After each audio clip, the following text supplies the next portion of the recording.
Ouais, moi je mettrais sur le bout des doigts. Non, je sais même pas ce que c'est. Tu dis quoi, Amélie?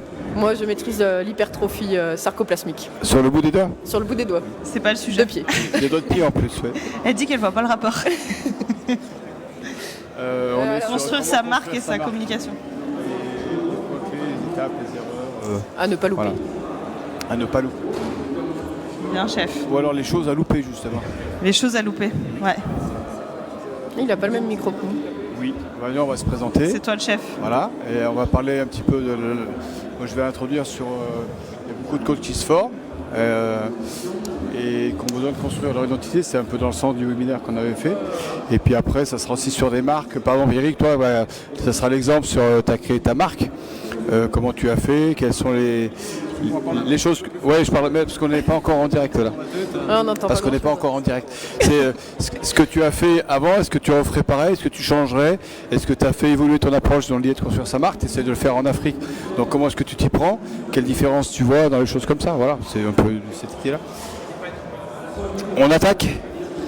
Bonjour à tous, on s'est déjà vu mais on va se redire bonjour. Anthony, Amélie, Flora, Eric, merci à vous.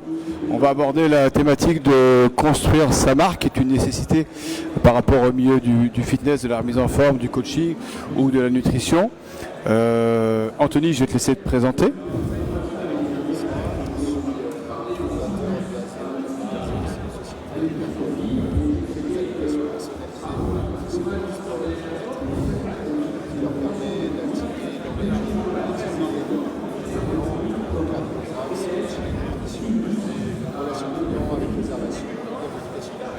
Merci.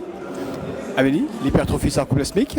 Tout à fait, donc Amélie Derna, fondatrice et CEO de Coacheo, qui est une plateforme de gestion pour les coachs de sport, pour les aider sur tout ce qui va être gestion de planning, fidélisation, engagement client. Okay. Flora. Flora Vis, du coup, je suis la créatrice, fondatrice de La Salle. On est près de Genève, en France. Donc, c'est une salle de sport, un social gym. Donc, on a créé une marque justement là-dessus, avec vraiment un côté convivial. On est maintenant une équipe de 14 et la société aussi Fine Sport, qui est un collectif de coachs pour échanger et partager sur toutes les thématiques autour de l'entrepreneuriat, du développement personnel et de trouver sa carrière en tant que coach et de perdurer dans le milieu. Et Eric. Bonjour, je m'appelle donc Eric Favre, je suis le fondateur du laboratoire Les Trois Chaînes, 3C Pharma et Eric Favre. J'ai développé donc cette marque aujourd'hui dans 72 pays, ça fait 30 ans. Aujourd'hui, j'ai toujours développé des marques, j'ai jamais repris des marques existantes, je les ai créées toujours de A à Z. Ça c'est important par rapport en plus à votre thématique. Et aujourd'hui, je développe la marque Eric Favre sur le continent africain, puisqu'aujourd'hui j'y habite, j'y vis et j'ai créé mon groupe pour pouvoir développer ces différentes marques sur le continent africain, des marques qui tournent toujours autour du sport, de la santé et puis de la culture en général, puisque je m'occupe beaucoup de chanteurs, mais toujours avec le dominateur commun, sport et santé. Ok. Alors, première question que je vais vous poser, moi, à titre de formateur, dans nos formations, on a beaucoup de coachs qu'on forme, beaucoup de coachs qui maintenant veulent se lancer dans le coaching en ligne ou le coaching en présentiel, beaucoup sur de l'auto-entrepreneuriat. Et la problématique qu'ils rencontrent tous, c'est de se lancer, de créer leur entreprise, on va dire créer leur marque. Anthony, est-ce que toi, sur des jeunes coachs qui vont se lancer, qu'est-ce que tu pourrais donner comme conseil, ou ça serait quoi les erreurs à éviter déjà dans un premier temps?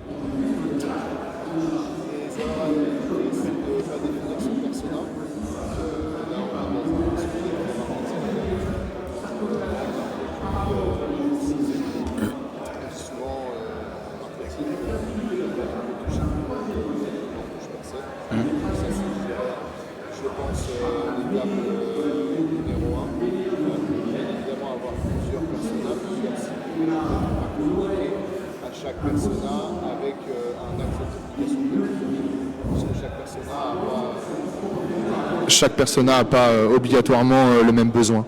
Donc en tout premier lieu, pour ma part, je pense que le persona, définir son persona marketing est hyper important. Okay. Est-ce qu'il y a des stratégies pour faire ça? Ah oui, bien sûr, il y a des stratégies, il y a des outils qui permettent de le faire. Outils d'ailleurs que je partage quand j'interviens chez Pharmapi.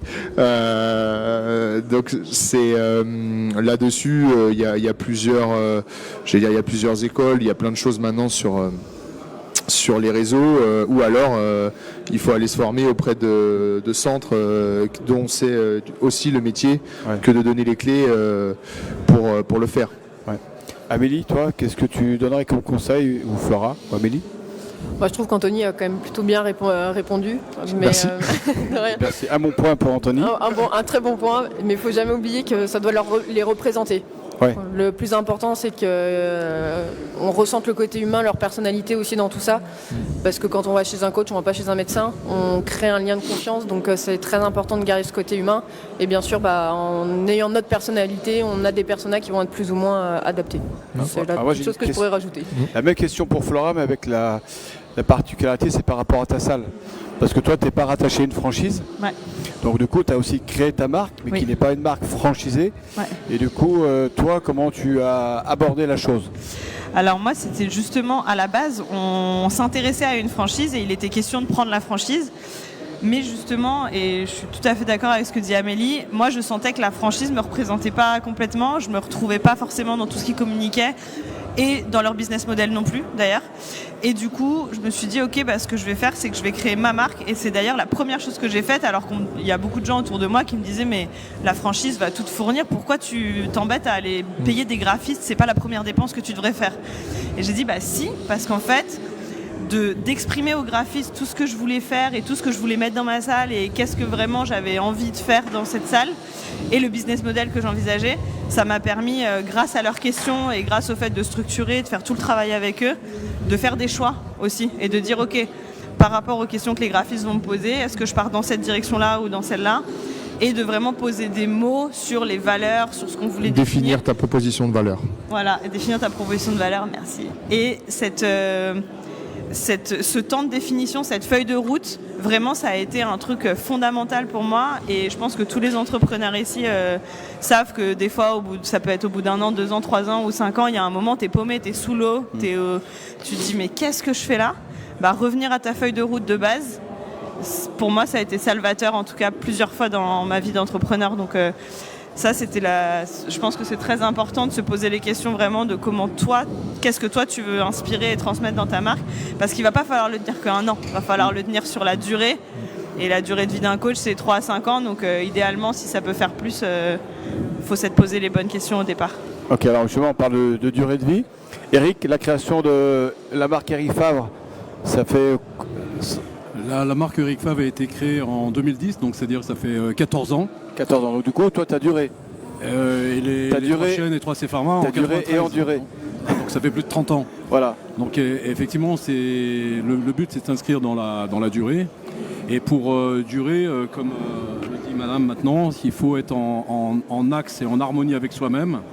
Parce que quand on est entrepreneur, c'est une manière de faire du business qui est complètement différente que d'être franchisé. Même si un franchisé peut être un entrepreneur, mais il est porteur de valeurs marketing, de valeurs de communication qui ne sont pas forcément ses propres valeurs. Donc c'est vrai que moi j'ai toujours défendu et créé et défendu mes marques avec mes imperfections, mais avec toujours cette transparence, cette honnêteté et surtout ce sens de la liberté. C'est pour ça que je n'ai jamais eu de franchisé et je n'ai pas du tout l'intention d'en avoir. J'ai des licenciés, donc c'est-à-dire des gens qui profitent et qui bénéficient de la marque Eric Favre aujourd'hui qui est présente dans plus de 40 pays. On est la marque aujourd'hui de nutrition sportive qui est la plus exportée, marque française. Et j'ai des clubs en Afrique, à Abidjan, à Conakry, au Maroc, mais où on n'a pas de droit d'entrée, on n'a pas de royalty, on a simplement un engagement de travailler avec la marque, parce que je sais de quoi je parle et on sait qu'est-ce qu'on fabrique, et on porte et on partage les valeurs de la marque tous ensemble, et chaque licencié apporte son identité, c'est-à-dire que mes clubs ne se ressemblent pas, hormis l'enseigne. On a un espace et une expression justement pour pouvoir avoir non seulement des entrepreneurs qui travaillent avec nous dans la marque et pas des franchisés qui attendent tout justement de la franchise. De moi, ils attendent rien, si ce n'est qu'on partage et qu'on construise pour le service client et en gardant l'identité de chaque entrepreneur dans chaque club là où il se trouve. Ok. Alors moi j'ai une question, tu as développé ta marque au début en France, premièrement je pense. Pardon ? La marque Eric Favre, ça a d'abord été sur le sol français. Oui, Ouais. la marque Eric Favre, elle est présente dans plus de 40 pays aujourd'hui. Mais le tout premier pays, c'était la France. Mon plus gros pays aujourd'hui, c'est la Chine. La Chine. Mais quand tu l'as lancé, c'était en France la première fois. Le premier pays, bien sûr, a été au départ en France, mais on a démarré très très rapidement sur le Maghreb, sur le Singapour, l'Asie. Voilà, je cherchais le mot, l'Asie. J'ai toujours été très tourné vers l'export en fait. Ouais. Notre façon de travailler pour aller agglomérer des volumes, elle a toujours été sur l'export. Et la France aujourd'hui, on fait 50-50 quoi. La marque Eric Favre fait 50%. Du coup, j'ai une question. Ouais. Quelle est ta stratégie pour développer la marque maintenant sur le continent africain? Parce que je sais que tu as des projets en Afrique et comment tu t'y prends? C'est quoi ton game plan pour dire allez, je vais développer ma marque sur le continent africain? Ma stratégie elle est toujours la même. Quand j'étais ici en France, j'étais très présent sur le terrain avec nos équipes dans tous les segments où là on est dans le sport, on était présent dans l'événementiel, on était présent dans les clubs, dans les salles, on était très peu dans les agences de com et très peu à la télévision et très peu sur les journaux et les médias mainstream. On est une marque atypique, je suis un entrepreneur atypique, donc je ne suis pas adapté au système de communication classique et traditionnel. Donc j'ai choisi d'exister par moi-même. Et aujourd'hui, je vis en Afrique, donc je suis sur le terrain africain. Je vis avec des Africains et pas avec des Européens qui sont en Afrique. Et mon souhait aujourd'hui, après 30 ans d'entrepreneuriat en Europe et après aujourd'hui près de 60 ans, c'est de partager et d'aider dans la souveraineté africaine. C'est ce que j'expliquais tout à l'heure, c'est pas d'aller les former et de les rendre dépendants de nos formations d'ici, c'est d'aller former des formateurs qui soient capables de former après sur le continent africain leurs propres compétences et leur propre envie de développement à travers la marque Eric Favre. Okay. Voilà, donc c'est une approche complètement différente. Ok. Anthony, qu'est-ce que tu pourrais différencier entre un coach qui crée son identité et une salle qui est indépendante ou franchisée? Est-ce qu'il y a des choses qui sont communes ou est-ce qu'il y a des grosses différences qui sont marquables entre les deux? Quand la salle ou le studio ou le coach veut se lancer? Ouais. Est-ce que ça change quelque chose? Je suis un coach ou je suis une salle en tant que structure. Est-ce qu'il y a quelque chose qui est vraiment différent ou est-ce que c'est toujours la même approche dans la méthode? Non, c'est pas la même approche, puisque c'est pas le même persona, c'est pas la même proposition de valeur. Il y a différents. Une fois qu'on a défini effectivement son persona et qu'on a la bonne proposition de valeur, il faut aller toucher. Souvent, on parle d'un triptyque en marketing qui est acquisition, conversion, fidélisation. Donc là, il y a différents outils qu'on va mettre en place et il y en a un panel énorme. Là-dessus, si on prend nous... je vais dire, alors à notre toute petite échelle par rapport à Eric qui a 30 ans d'expérience, nous là maintenant ça fait 4 ans, on partait d'une feuille blanche, voilà, on partait de zéro, on n'avait aucun contact dans le fitness.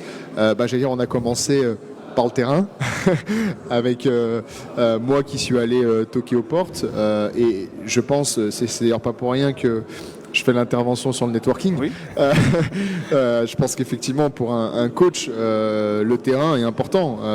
Aujourd'hui, si on prend un coach qui veut faire du coaching one-to-one, il doit trouver un moyen de rencontrer des clients en présentiel. Ouais. Donc soit il va s'inscrire dans une salle pour faire du personal training, soit il va s'inscrire dans une marketplace qui va le mettre en relation avec des clients.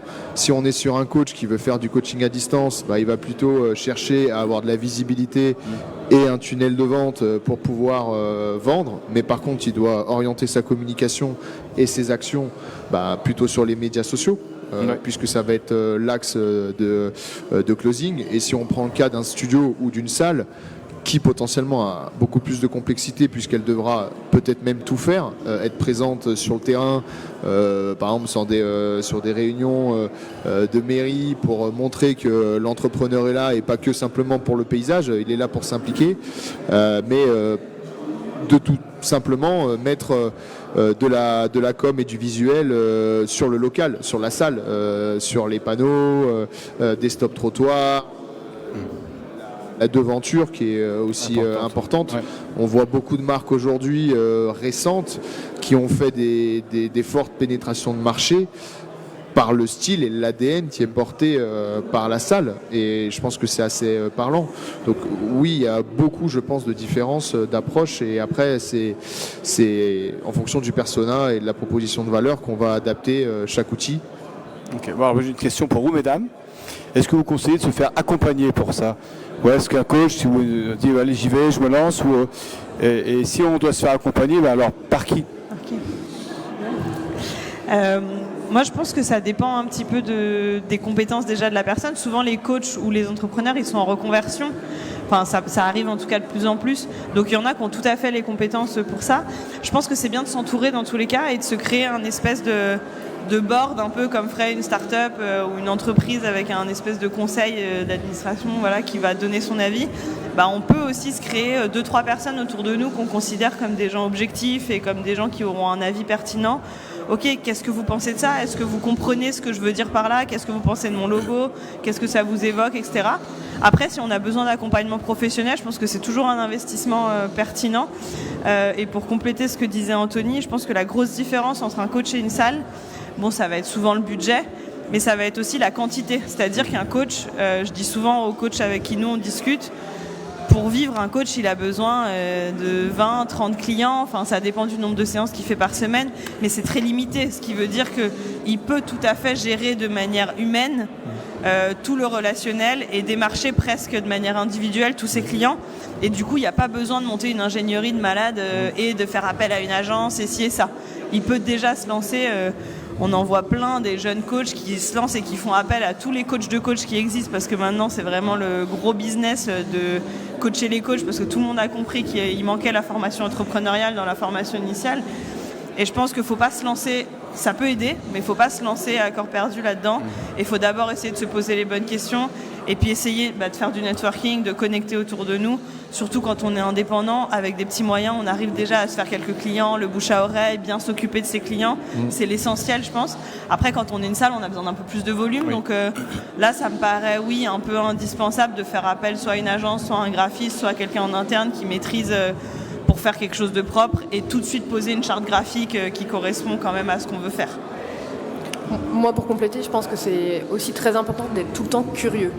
Regarder à droite à gauche ce qui se fait, c'est une forme de se former, d'être... Parce que oui, il y a plein de formations de coach, mais il y a aussi des formations vraiment professionnelles qui peuvent être courtes, mais qui peuvent quand même donner pas mal de tips. Et je pense que c'est bien d'être curieux, de regarder ce qui se fait à droite à gauche, que ce soit pour les chartes graphiques, pour les identités de marque, enfin pour tout. Pour déjà savoir ce qu'il faut faire au minimum et comment se diversifier. Donc, quand tu dis il y a des formations... Il y a pas mal d'outils, même sur ce que dit Amélie, il y a pas mal d'outils maintenant, même gratuits. Je cite juste Canva, c'est tout bête, mais ça a révolutionné. Alors bien sûr, il ne faut pas prendre le même logo que tout le monde, mais aujourd'hui, se faire une petite formation basique quand on est indépendant et qu'on va tout faire plus ou moins soi-même, qu'on n'a pas trop de budget, au début, si l'humain est là, qu'on est capable d'aller faire du networking, de faire un peu de bouche à oreille, on se fait ces petits supports sur un truc comme Canva, au début ça suffit bien. C'est ça, et après on va vendre. Vas-y. Non, vas-y. Non, j'allais dire, en plus maintenant avec l'intelligence artificielle, on a quand même accès à des connaissances qui sont encore plus rapides, plus poussées. C'est pas très compliqué de savoir s'en servir, mais si on est un peu curieux et qu'on travaille justement avec Canva, un chat GPT pour lui expliquer qui on est, comment on aimerait être représenté, ça permet aussi d'aller plus vite. Après, bien sûr, ça ne fait pas tout, mais ça peut être un bon moyen aussi d'avancer. Quand on démarre petit, voilà. Après, quand on monte des plus grosses sociétés, Donc une salle, une société comme Azeo, une société comme Eric Favre qu'on va se développer dans plein de pays, etc. Je pense que là, effectivement, il y a un moment, il faut avoir un vrai service com et se préoccuper parce que les chartes graphiques vont pas être les mêmes, les façons d'aborder les pays vont pas être les mêmes, etc. Là, c'est autre chose. Ouais. Mais c'est vrai que la clientèle qu'on touche, nous, le plus, ça reste des gens indépendants ou des petits studios et qui, au départ, de toute façon, vont devoir faire beaucoup par eux-mêmes et c'est peut-être pas la peine d'aller payer très cher des consultants pour ça. Ok, alors du coup, moi, ça m'amène une question. Quelle différence tu vois dans la commercialisation de tes produits entre l'Europe, les pays d'Asie et les pays d'Afrique? Est-ce que c'est les mêmes produits, les mêmes packaging, la même accroche? Est-ce que, je sais pas, je dirais une bêtise, mais dans les pays asiatiques, est-ce que c'est peut-être un petit peu plus, on va dire, moins sur le corps, des choses comme ça, un peu plus dans la retenue? Ou est-ce que, non, il n'y a pas de différence? Comment tu vois la chose, toi, Eric?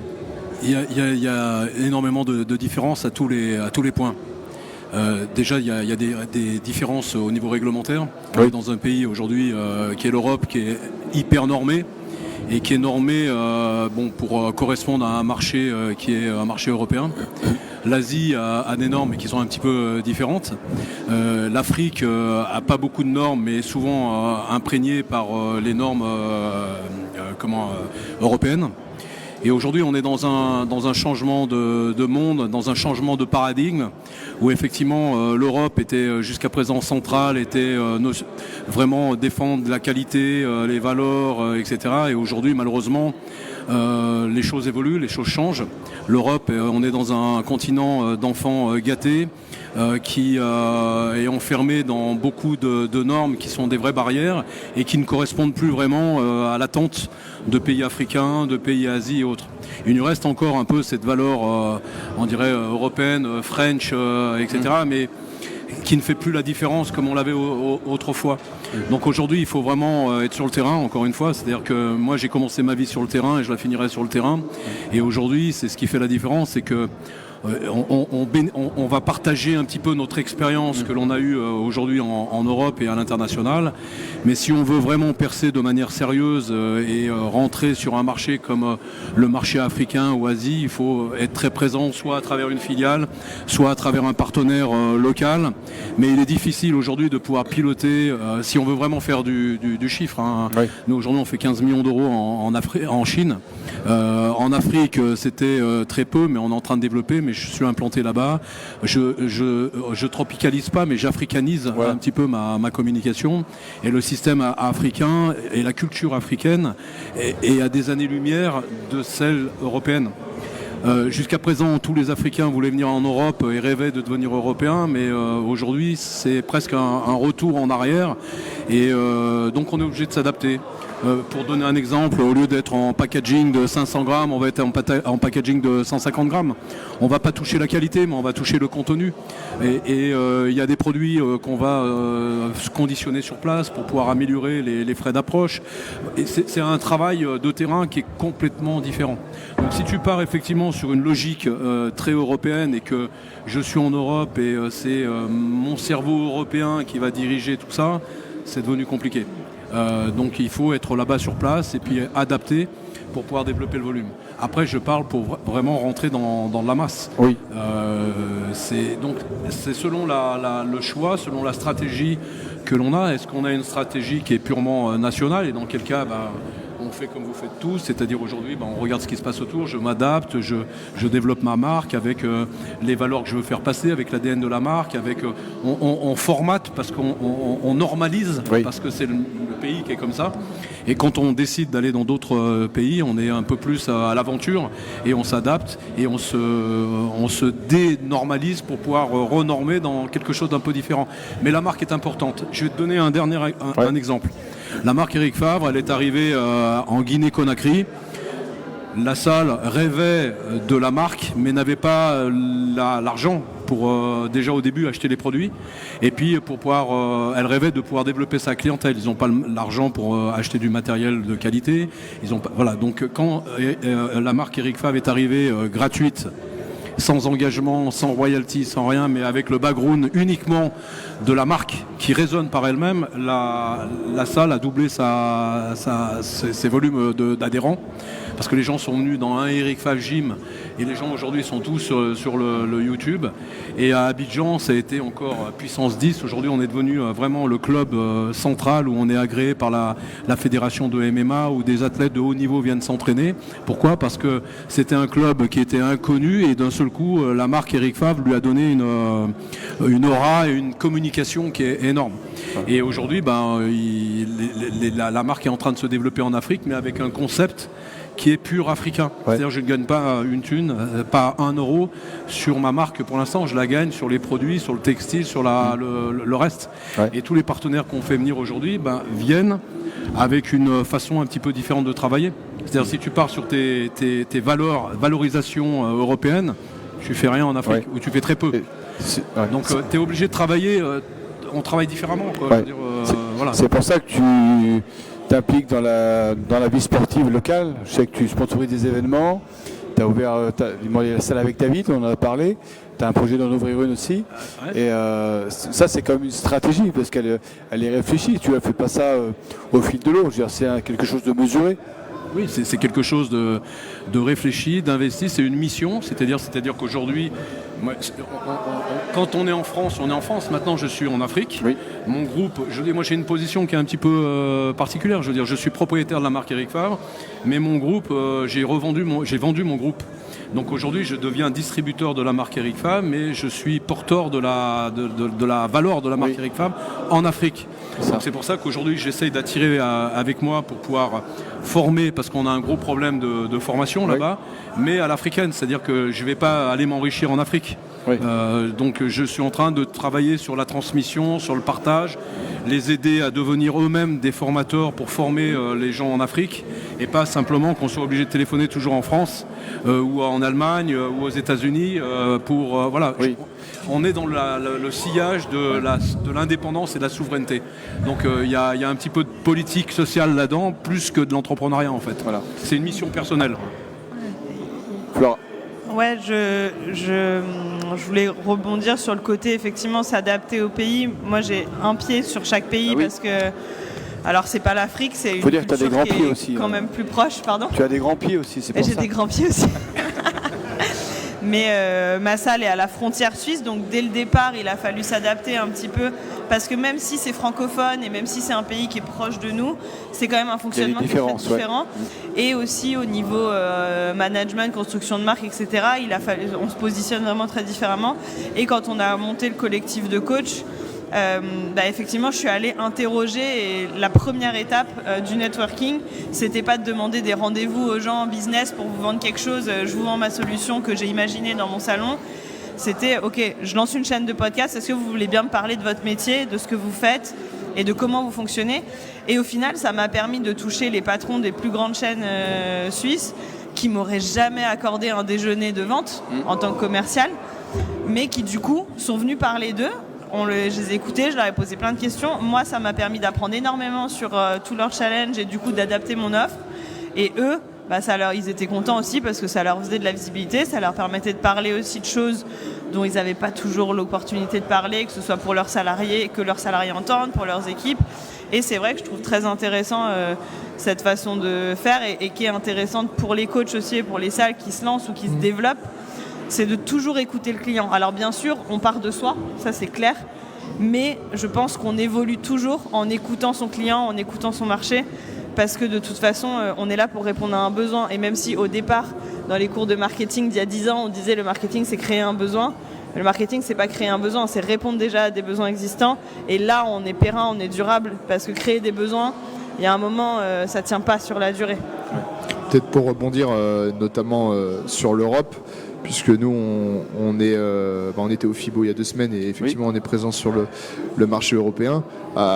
Pour rejoindre un peu, c'est pas la même stratégie, mais j'ai l'impression qu'elle est un peu similaire, puisqu'on s'adapte. Quand on rentre dans une nouvelle zone, on va plutôt aller chercher des ambassadeurs qui ont effectivement des conditions préférentielles parce qu'ils font confiance à une marque nouvelle et donc effectivement on a besoin de la preuve sociale et au départ quand on arrive dans le pays, on va plutôt aller chercher à avoir du feedback, comprendre en gros quels sont comment est l'offre, comment ça fonctionne, est-ce que les attendus sont les mêmes, et aujourd'hui la réponse même en Europe c'est que non, c'est-à-dire que que tu passes de la France à la Suisse, à la Belgique, à l'Espagne, à l'Angleterre ou à l'Allemagne, les attentes sont pas les mêmes, les besoins sont pas les mêmes, l'offre non plus. Et donc on se retrouve, par exemple, si nous on prend notre historique, on a testé toute l'Europe et on a recadré, on va dire fin d'année dernière, sur les pays où on avait une vraie traction. Parce qu'en fait, on s'est aperçu que par exemple en Allemagne, on n'y arrivait pas. Ouais. Donc, qu'est-ce qui bloquait ou qu'est-ce qui manquait? Je saurais pas te dire. Si je savais. Surtout, nous non plus, on ne sommes pas arrivés. C'est un pays qui est très protectionniste et qui est très développé déjà dans son propre marché du fitness, et c'est compliqué d'y percer. Mais je rebondis un petit peu sur ce que vous dites tous les trois. C'est magnifique d'avoir des entrepreneurs comme ça qui sont jeunes, qui sont sur leur marché national, qui veulent se développer à l'international. Moi, je vous soutiens à 100%. La seule différence qu'on a, c'est que vous êtes sur des marchés européens. Quand tu parles de la Suisse, le salaire moyen est à 4 500 €. Moi, je suis dans un marché aujourd'hui, le salaire est à 200 €. Donc, c'est le salaire minimum. Voilà. Donc, vous, et je vous encourage à faire ça, et c'est magnifique. Moi, j'ai 60 balais, j'ai fait le tour de beaucoup de choses, et je suis plus en mission qu'en développement de mon business. Si j'avais 30 ans et comme je les ai eus, je me serais peut-être pas concentré sur l'Afrique comme je le fais aujourd'hui. Donc moi, c'est plus un rôle social, de partage, d'avoir envie de développer. Et je sais qu'aujourd'hui, devenir le numéro 1 en Europe, ça va devenir compliqué, pour des boîtes comme la mienne. Devenir le numéro 1 aujourd'hui en Afrique, en aidant les Africains à se développer, pour moi, c'est quelque chose qui est abordable, et c'est une mission qui est une mission plus humaine et qui me rend heureux. Oui. Le plus important, c'est que vous soyez heureux dans ce que vous faites. C'est ça. Il faut rester libre. C'est vrai. Non, c'est vrai. Je suis en phase. Il nous a cloué le bec. Faut rester libre dans ce qu'on fait, ouais. Exactement. Avec l'envie d'entreprendre, oser ou tenter d'entreprendre? Oser. Oser, ouais. Oser, voilà. Ouais, oser. Et être fier d'oser. Ouais. C'est vrai. Mais si ça te correspond, je reviens toujours sur le côté personnalité, c'est qu'on n'est pas tous faits pour être entrepreneur. Non, c'est vrai. Et on en a beaucoup parlé aussi bien avec les organismes de formation. Aujourd'hui, il y a énormément la formation de coaching, que ce soit en France ou ailleurs, est en train d'exploser. Il y a énormément de gens en reconversion qui se disent j'aime le sport, je viens. Et on parle de développer sa marque, sa communication, du coup prendre un peu les rênes de tout. Mais en fait, ça ne correspond pas à tout le monde. Et il y a énormément de gens qui, en formation, on ne leur dit pas dans toutes les formations, parce que forcément, ce n'est pas très bon pour le business de la formation de dire aux gens n'y va pas. Mais en fait, nous, on va lancer un CQP et malheureusement, on va dire à certains n'y va pas, ou fais-le à côté d'un autre boulot. Ouais. Fais-le pour le plaisir à côté d'un autre boulot. Ou salarié dans une salle. Voilà, ou salarié-toi en salle, mais ne te lance pas seul, parce qu'en fait, il y a plein de gens à qui ça ne correspond pas. Ils sont ni meilleurs ni moins bons que les autres, c'est juste que l'entrepreneuriat ne correspond pas à tout le monde. Il y a de l'incertitude, il y a énormément de choses à gérer, et juste ça ne correspond pas à tout le monde, et c'est pour ça que partir de soi, pour sa proposition de valeur, pour son persona évidemment, mais avant de parler marketing, c'est qui je suis. Est-ce que c'est ok si je me retrouve tout seul dans mon studio ou tout seul avec mes clients toute la journée? Parce que tout seul avec mes clients, c'est pas mes copains et c'est pas mes collègues non plus, c'est mes clients. Donc c'est pas facile. Est-ce que je veux bosser en salle? Est-ce que je veux avoir Quelles sont mes charges aussi à la fin du mois? Quand on est seul, qu'on démarre et qu'on est chez les parents, ça va. Quand on a une famille, on gère pas l'incertitude de la même manière. Donc il y a plein d'autres questions qui sont vraiment des questions de base à se poser.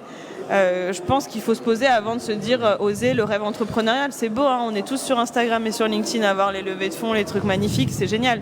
Mais c'est pas la belle, c'est pas que la belle vie en fait. Non, c'est la face visible de l'iceberg. Oui, c'est ça. Et je pense il y a une des questions, surtout une des premières, c'est est-ce que je veux travailler 60 à 80 heures par semaine? Oui, c'est ça. Ah bon? Ça, je pense que c'est la première qu'il faut se poser. Est-ce que tu es prêt à te réveiller à 4h du matin avec plein de questions? Et dans ta question, tout est dans la. Quand tu dis oser ou tenter, il y a une nuance qui est énorme. Oui. Oser avec détermination et y aller. Tenter, c'est que tu acceptes déjà. Peut-être ça va pas marcher. Arriver. Exactement. Donc un entrepreneur, il ose avec détermination et il se pose pas de questions. Quand tu commences à dire je vais tenter, je vais essayer, peut-être que. Déjà, il y a un besoin de sécurité à côté. Et quand tu es entrepreneur, tu n'as pas de sécurité, tu prends des risques tout le temps. Et on parlait avec Essan tout à l'heure du sport et notamment de l'accompagnement que lui faisait et du fait qu'il a amené un côté très motivationnel et développement personnel dans la résilience de comprendre pourquoi tu t'entraînes. Et en fait, je suis complètement en phase et faut être résilient et oser, c'est effectivement aller avec un objectif. Et quand tu fais quelque chose, il faut que tu aies un objectif. Que tu l'atteignes ou pas, si tu l'atteins pas, chercher à comprendre pourquoi tu l'as pas atteint et comment tu peux l'atteindre la prochaine fois, voire le surpasser. Et si tu l'as surpassé, te dire peut-être que ton objectif était trop bas et qu'en fait il faut le réévaluer.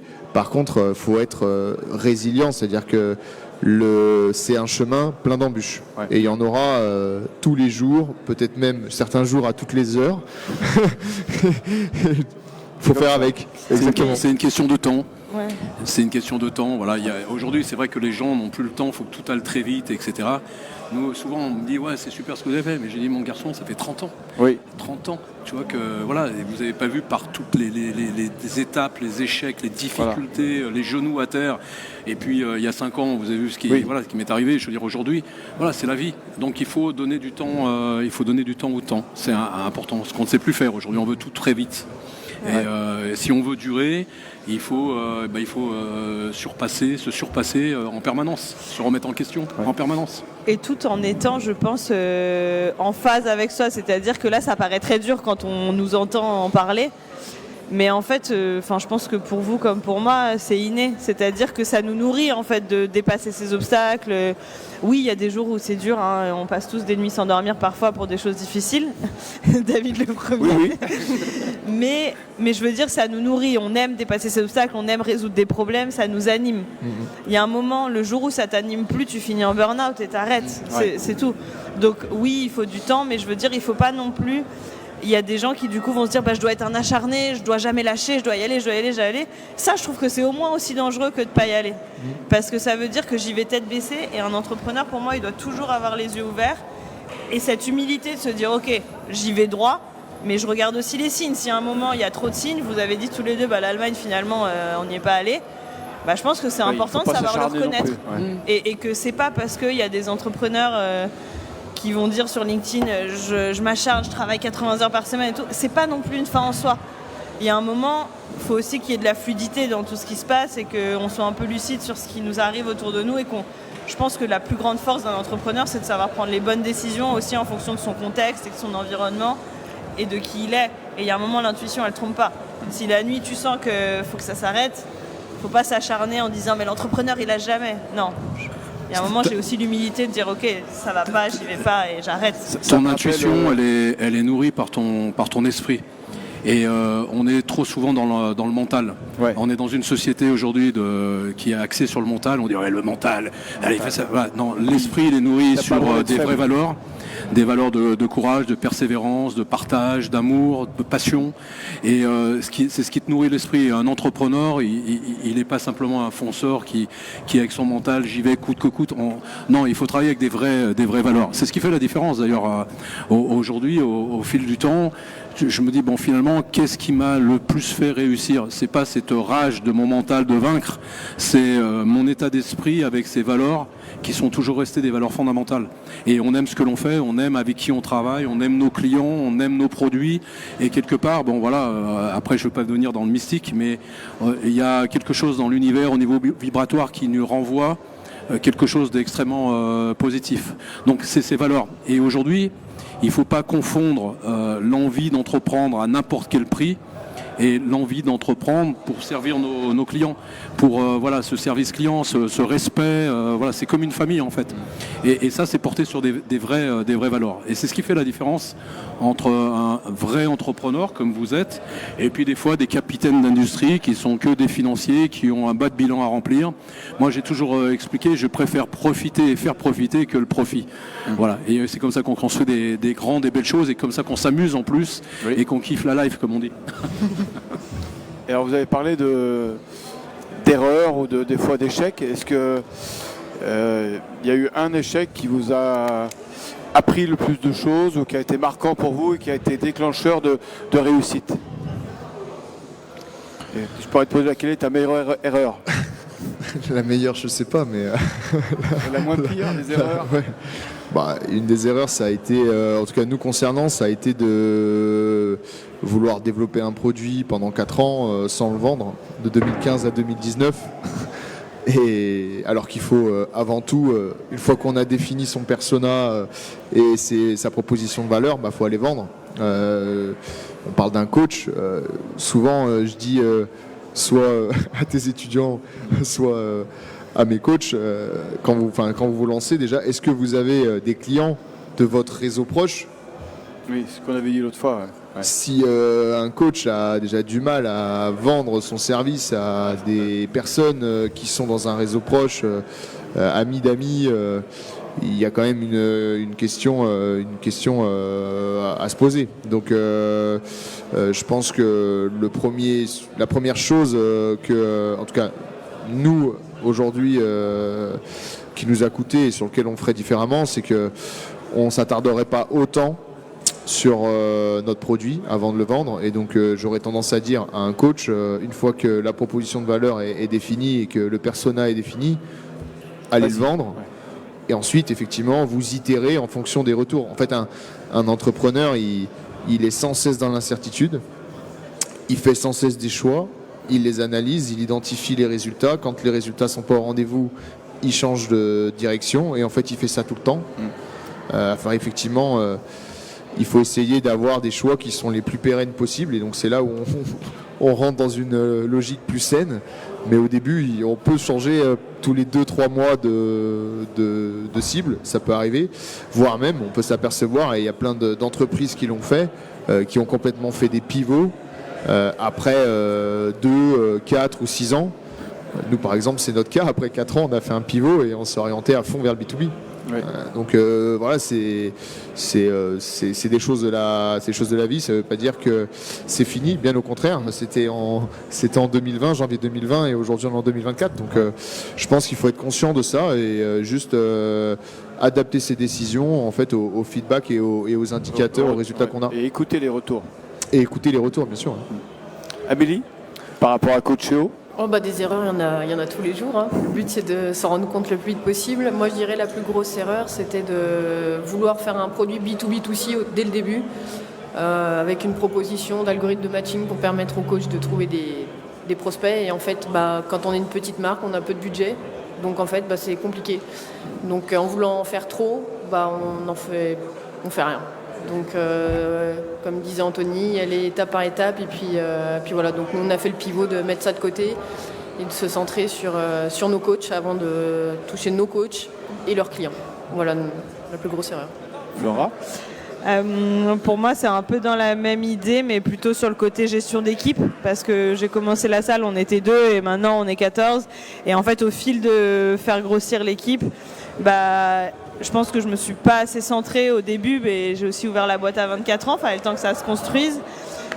J'ai pas assez centré au début justement sur les valeurs, sur la ligne directrice que j'avais, et j'avais envie de laisser de la place à toutes les idées. C'est-à-dire que je voulais vraiment que chaque salarié ou indépendant qui bossait avec nous puisse s'épanouir en proposant un nouveau cours, une nouvelle idée, une nouvelle activité, et les accompagner là-dedans. Mais du coup, ça fait qu'on s'est quand même dispersé, et aussi qu'au niveau management, certains ou certaines pouvaient se sentir un peu tout puissants, et finalement le cadre n'était pas assez clair. Donc après on s'est vraiment recentré sur c'est quoi les valeurs, qu'est-ce que tu incarnes quand tu viens bosser chez nous. Si ça te convient, tant mieux, on va super bien bosser ensemble. Si ça te convient pas, vaut mieux qu'on se sépare tout de suite ou qu'on commence pas à travailler ensemble. Et pour moi, les pires nuits sans dormir, ça a été des histoires de management, des histoires de contrats de travail qui, en France, vous savez que le droit du travail n'est pas vraiment à notre avantage. Donc, surtout des histoires comme ça, qui en fait découlaient. Alors, je pourrais bitcher et dire c'est la faute des gens qui n'étaient pas carrés, mais c'est aussi ma faute parce que je pense qu'on a ce qu'on tolère et que j'ai laissé émerger certains comportements que j'aurais pu bloquer et que maintenant, je pense, j'observerai plus facilement. Eric ? Écoute, comme je dis souvent, moi j'ai eu beaucoup plus d'échecs dans ma vie. J'ai commis beaucoup d'erreurs dans ma vie. Mais en parallèle à mes échecs, j'ai eu peut-être moins de succès. Mais les succès que j'ai eus étaient 100 fois supérieurs aux échecs. Et les erreurs m'ont appris, c'est comme ça qu'on évolue. Donc ça fait partie de l'apprentissage d'être un entrepreneur. Quand on sort des grandes écoles et qu'on pense tout savoir et que tout est carré, organisé, etc., c'est comme le disait tout à l'heure notre ami d'Azeo, on prépare, on façonne, on fait des plans sur la comète et puis le moment où on sort le produit, c'est trop tard, la caravane est passée. Donc il y a d'autres façons de travailler quand on est entrepreneur. Moi j'ai toujours dit c'est la réflexion dans l'action et je vais me lancer dans la bataille et j'affûte mes armes et j'adapte mon combat en fonction de ce que j'ai dans la réalité du terrain. Mais ça demande effectivement de la confiance en soi, ça demande beaucoup d'énergie, ça demande un management très particulier. On a toujours peur aujourd'hui dans notre société aujourd'hui très occidentale de l'autoritarisme parce qu'on exprime que quand on est un patron un peu autoritaire parce que tu imposes tes idées comme tu disais tout à l'heure, voilà, et il faut que tes équipes soient au départ partagent tout ça et soient capables d'aller au combat sans se poser de questions et savoir si où tu les emmènes c'est la bonne ou la mauvaise direction. Et si malheureusement des fois tu demandes trop l'avis de toutes les équipes, c'est le bordel, c'est la cacophonie, parce que les choses ne sont plus dans l'ordre où elles doivent être. Après, avec beaucoup d'humilité, moi je suis toujours parti du principe que je ne savais rien faire. La seule chose que je sais faire, c'est faire faire. Donc je me suis toujours entouré des meilleurs dans chacun de leurs domaines, qui correspondaient à une étape de l'entreprise. Le meilleur que j'avais en 2015 dans un segment marketing ou autre n'était plus le meilleur en 2020 et il faut savoir accompagner nos équipes, mais il faut aussi savoir à un moment leur permettre soit de continuer à s'élever ou soit savoir s'en séparer parce que le plus important c'est l'entreprise dans son ensemble qui est composée de l'ensemble de l'équipe et pas simplement de une ou deux personnes.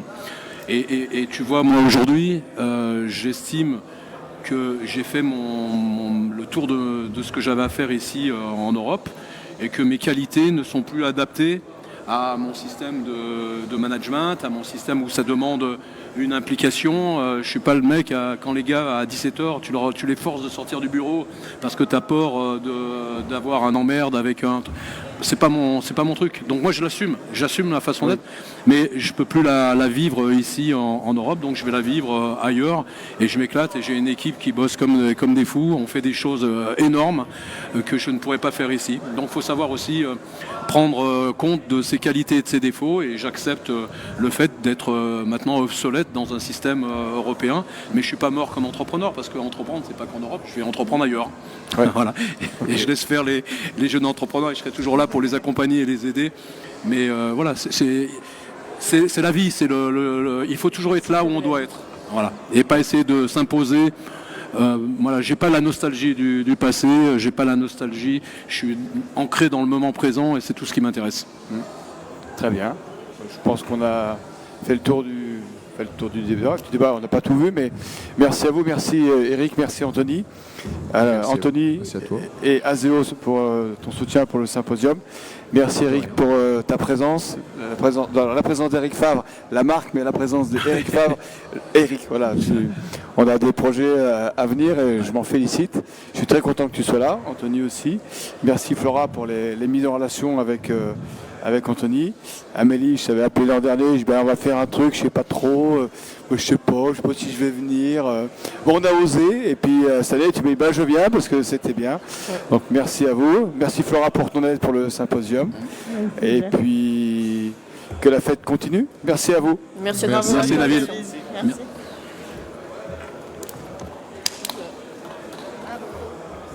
Merci, bravo. Merci. Merci public. Merci. Merci. Pour toi public. Pour toi, public. Un rappel. Ouais, c'est ça. C'est chaud ici. 5 heures, ça fait. Là, il est 5 heures. Attention, Flora va nous faire une démo là. Ouais, c'est ça. Non, j'ai chaud. C'est bien, tu es basé où exactement ? À côté de Genève, dans le pays de Gex. Vers Collonges. Exactement.